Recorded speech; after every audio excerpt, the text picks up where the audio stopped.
राजधानी रांची के पिठौरिया स्थित सुत्याम्बे मुढ़र पहाड़ फिर से एक बार चर्चा में आ गया है। जी हां, पिछले 2-3 सप्ताह से आप लगातार न्यूज़ चैनलों और सोशल मीडिया के माध्यम से देख रहे होंगे कि किस तरह से इस जगह को लेकर, जहां पे पूजा स्थल है, उसको लेकर दो समुदाय यानी आदिवासी और गैर आदिवासी समुदायों में विवाद छिड़ गया है।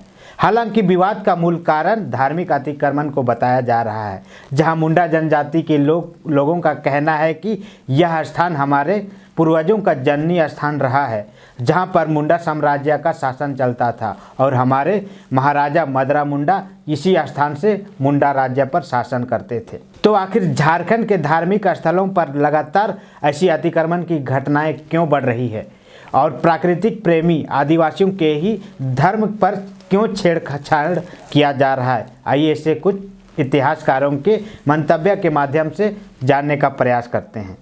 जोहार, मैं हूं गोविंद टोप्पो और आप देख रहे हैं लोकतंत्र 19।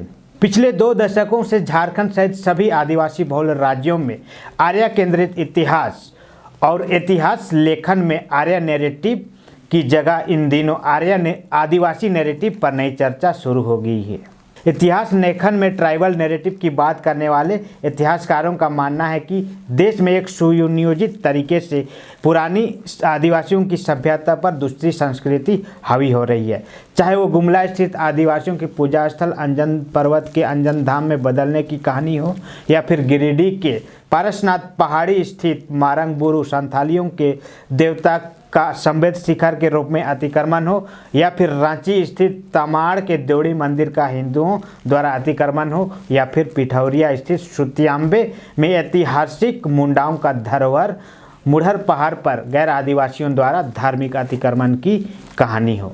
इतिहासकारों का मानना है कि एक लंबे कालखंड में आदिवासी देवी देवताओं और राजाओं की कहानी को वैदिक समाज का हिस्सा बना दिया गया है। झारखंड ही नहीं, छत्तीसगढ़ की तारा, ब्रज डाकिनी और दंतेश्वरी जैसी देवियों की कुछ दशक पहले तक सिर्फ आदिवासी समाज में ही पूजा की जाती थी, लेकिन अब इन सभी देवियों को भी हिंदू संस्कृति में जोड़कर पूजा पाठ की नई परंपरा की शुरुआत हुई है।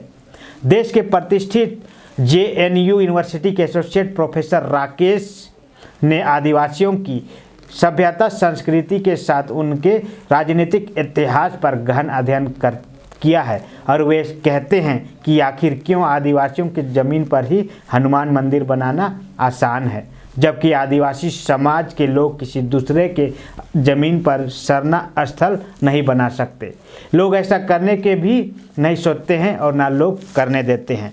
वहीं विनोबा भावे विश्वविद्यालय के पूर्व कुलपति डॉक्टर ज्योतिलाल उरांव बताते हैं कि देश में आदिवासियों का इतिहास गौरवशाली इतिहास रहा है। आर्य सीमित संख्या में मध्य एशिया से रोजी रोटी की तलाश में भारत आए थे और असभ्य और बर्बर थे।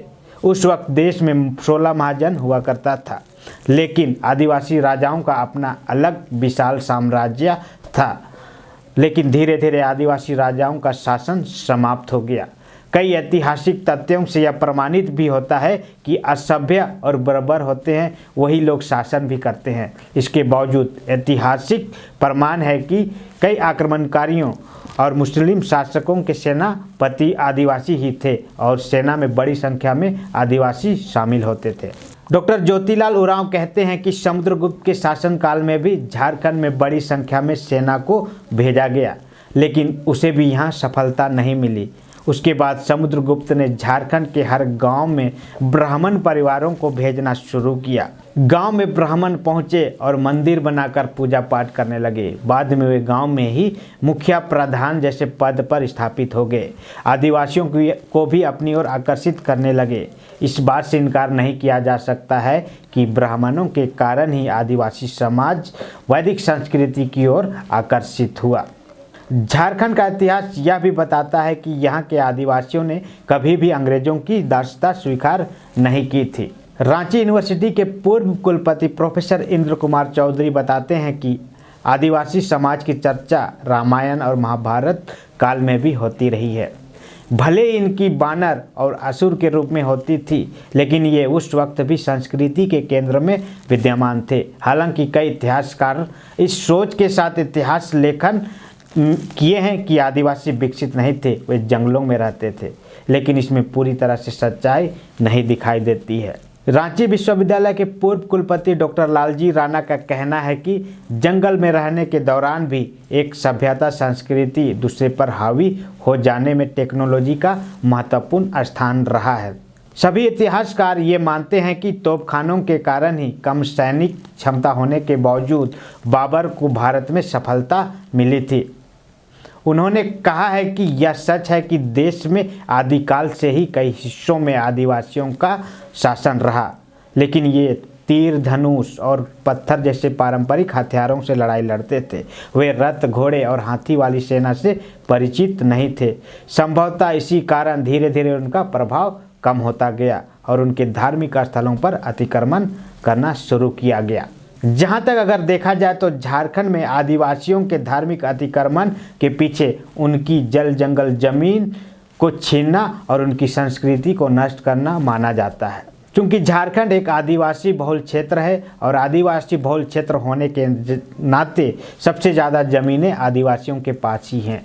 ऐसे में गैर आदिवासियों के साथ प्रतिस्पर्धा इस बात की रहती है कि कैसे वे इस गांव या मोहल्ला में दबदबा कायम करें जहां आदिवासी रहते हैं, क्योंकि आदिवासी भोले भाले और कम बोलने वाले लोग होते हैं। लेकिन इन भोले भाले कम बोलने वाले लोगों को बातों से नहीं बरगलाया जा सकता। ऐसे में उनकी धार्मिक प्रतिष्ठा पर चोट किया जाए, इसी को लेकर लगातार उनकी धार्मिक पूजा स्थल रूढ़िवादी परंपराओं पर अतिक्रमण किया जाता है। इसके अलावा एक धार्मिक समुदाय हमेशा से ही आदिवासियों को सनातन हिंदू धर्म का ही पार्ट मानती है। ऐसे में जब तक उनके पारंपरिक रूढ़िवादी संस्कृति और पूजा पद्धति पर सनातनी संस्कृति को नहीं थोपा जाएगा, तब तक इन आदिवासियों को सनातनियों के साथ नहीं जोड़ा जा सकता। इसी कारण लगातार कुछ असामाजिक तत्वों के द्वारा आदिवासियों के धार्मिक स्थलों और अन्य पारंपरिक स्थलों पर अतिक्रमण का प्रयास किया जाता रहा है, जिसका ताज़ा तरीन उदाहरण सुत्याम्बे स्थित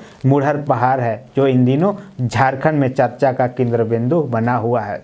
जहां पे आदिवासी समाज इस बात के लिए विरोध कर रहे हैं क्योंकि यह हमारा ऐतिहासिक मुंडाओं का स्थल है, जहां पे मुंडा शासन साम्राज्य हुआ करता था और मुंडा यहीं से स्थापित हुए थे। लेकिन इस बात को लेकर अन्य समुदाय भी प्रयासरत है कि कैसे इस जगह पर अपनी धार्मिक मानसिकता को थोपा जाए। बाकी आज के लिए इतना ही।